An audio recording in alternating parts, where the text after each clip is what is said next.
Welcome to The Last Breakfast. Please enjoy the video. In this video, I will explain how to make Alfredo sauce more creamy. To achieve that perfect, velvety texture, begin with high-quality ingredients. Heavy cream is essential for a rich base, providing the necessary fat content. Freshly grated Parmesan cheese, not pre-shredded, will melt seamlessly, preventing a grainy consistency. These foundational choices are key to a truly luxurious Alfredo. The secret to a truly creamy Alfredo lies in proper emulsification. After warming your heavy cream, slowly incorporate the freshly grated Parmesan cheese. Stir constantly with a whisk or spatula.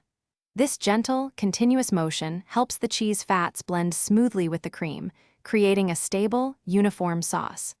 Avoid high heat, which can cause the cheese to separate and become oily. To perfect your Alfredo's texture, always reserve some starchy pasta water. If your sauce becomes too thick, a tablespoon or two of this water can loosen it beautifully while maintaining flavor.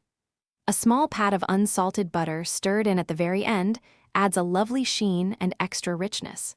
Finally, season generously with salt and freshly ground black pepper to enhance all the flavors. To ensure your Alfredo remains perfectly creamy, avoid common pitfalls. Never boil the sauce vigorously. Gentle simmering is best to prevent the cream from breaking. Also, steer clear of pre-shredded cheeses, as they often contain cellulose or other anti-caking agents that hinder smooth melting. For more kitchen tips and great deals, including those leak-proof meal prep containers, check the description below. Enjoy your incredibly creamy homemade Alfredo. Thanks for watching. If this was helpful, leave a like and consider subscribing. See you next time.